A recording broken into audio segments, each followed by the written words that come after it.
Assemblywoman Claudia Tenney is in studio right now.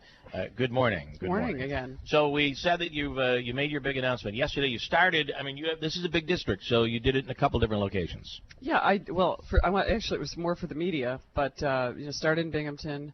Wanted people to have a chance to come out and meet us. And it is a big district, but it's shorter than my assembly district. So I can get to Binghamton in about an hour and 45 minutes.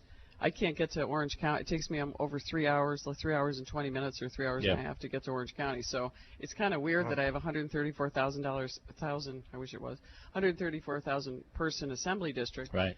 And 717 plus in a congressional district, and yes, the assembly district's longer. So it's actually much more condensed in a way, and that was because it was created by a federal judge.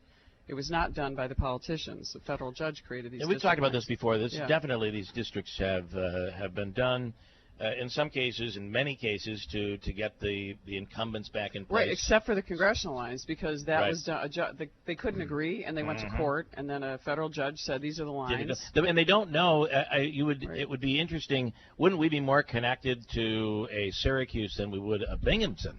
And you have to. Not necessarily. But isn't it? I guess Binghamton, Utica, but it's such a long distance, and in many cases, you came across this in your assembly district. What people up here want when it comes to maybe fracking or any of those issues, downstate might be different. And here you have a district that is completely polarized. I think that would be the same with most upstate New York districts. The thing with upstate New York is that you have a similarity in that we're very different from the city. And actually, the Orange County, 2 towns I represent in Orange County are really bedroom communities for New York City. They're filled with people who are police and firemen in New York City. Believe it or not, and they have the MTA. You can take the train into the city from there. And that group has far different, you would think, is far different than the rest of the district. My assembly district is much more complex.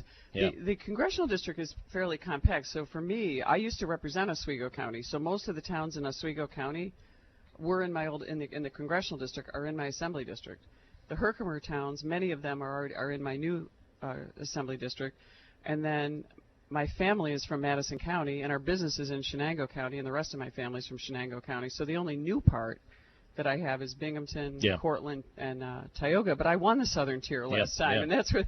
So it's but Richard and I are both from up here, so that's why probably that way. But it's this interesting too with the district is the 2 of the worst areas listed on the national scale of the most economically depressed are Utica, Rome, and Binghamton, and they're both in this 22nd congressional district. But remember, when you have these rural districts, and New York State has lost so much population, so in the last round we lost 2 seats, so they had to make the districts even larger geographically. That's why it seems odd.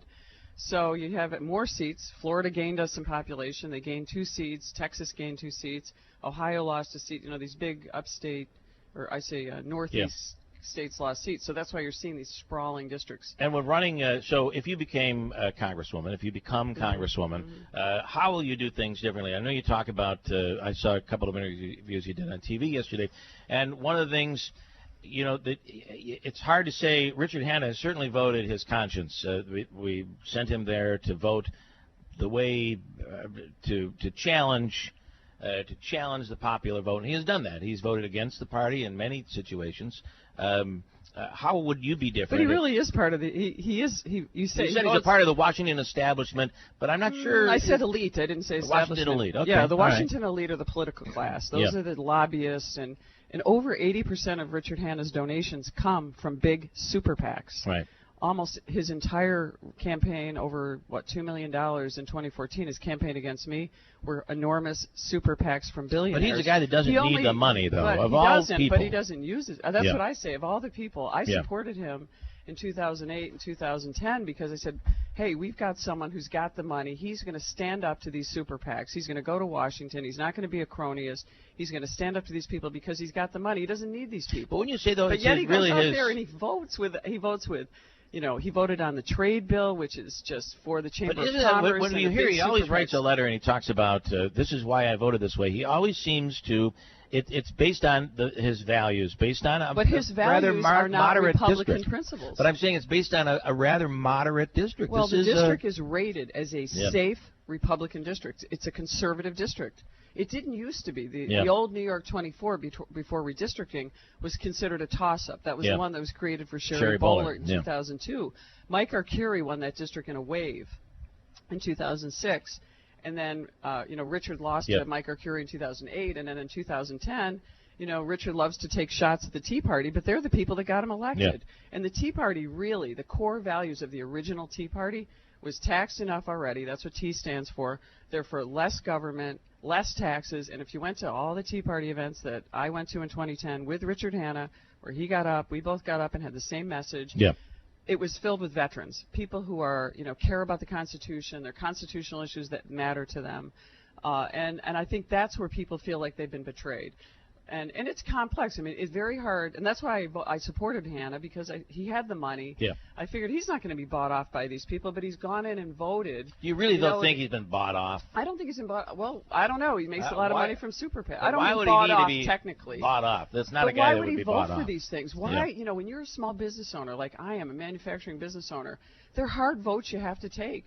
If you want to take a hard vote, explain the hard vote. Don't take the easy vote and then explain why you took the easy vote. I'm not sure he's taken the easy vote, but we'll move on. I don't think he has. But the hard vote is voting against Obamacare. We'll move on. All of his votes are supporting the Democrats and Obama. Wouldn't it be the hard vote, though, to vote against your party? Wouldn't that be the hard vote? That's not the party. Who's the party? John Boehner, who's in the tank with Obama? I mean, really. Okay. So let's move on. You, last time around, you lost in the primary, and then you were able to run into the Assembly. The same thing will happen here. Not necessarily. Well, there's a June congressional primary. Right. It could happen. And if you were to lose, I shouldn't say that you were going to lose, but if you were to lose the primary, you could then still run for Assembly and keep your district. I'm told you're not running. I saw you on TV say you'll make an announcement in January. Right. Let's make it right now. Your supporters. Let's make a deal. This is like, come on down. Your supporters are out right now saying that you are not running and that they're lobbying to try to find who your replacement will be. Could you say right now? My supporters aren't saying that. My supporters want me to run for Assembly if I don't win, but I'm planning on winning. I have an email from supporters that are saying that. How do you know they're supporters? I know they are, and they're not. That you are not running. That you'll make the announcement in January. You're not running for the Assembly. Is that true? I'll repeat exactly what I said on WKTV last night. Yes. I am not likely to run for my Assembly seat because. Okay, so you're not likely to run. If I take the conservative line, it will be in the congressional race through the end of Election Day. Right. And, which you could have done the last time. You had the conservative line. I didn't get the signatures, though. You didn't. Okay. Yeah, so that's the question and now I have 7 months to gain support and to raise money and to get the resources I need. So basically, it's likely that you're done in the Assembly. By the way, there's 11 or 12 or 13 people who have contacted me who want to run for the Assembly seat. So it's not going to be it's not going to be decided at all. Right. And they're from almost every county. And this group that does support you, they are very. Who's this group? I'm going to ask you because you think I'm going to tell you that? I don't know who they are. So this group that does support you. I thought it was everybody. Is really very interested in making sure they put someone back in the Assembly that is like-minded, someone that is like you. How can they replace me, Bill? I don't know. It's going to be difficult. You can run. Maybe your father could run in this seat. He's eligible. All set on the legislature in Herkimer County. He's a big winner, but he didn't have an opponent. Do you have anybody? You got to have some. Do you have anybody out there in mind that might be somebody? Many people. Actually, there's some very, very good people in. We'll see. There's some excellent people that I think that it's going to be competitive. Remember, you got 7 counties. The biggest county, what people don't realize, the biggest county is actually the most people are in Montgomery, which is in Orange County. But I really think the strength is up here. Yeah. I think that, a night in, the most Republicans, because it's going to be mostly about a primary, the most Republicans are in New Hartford. So it's official, you're not running for the Assembly? Not official, no. I tried. I know. Did I try? You do, and I give you an A for effort. All right. Because I'm not going to give you an A for a lot of other things. I know that. Trust me. I got a little. He gets an F. I'll give him an A for eating his Atkins bar. We'll see how much weight when we check in next week. I think I got pretty close. That's all I'm saying. Assemblywoman Claudia Tenney, thank you.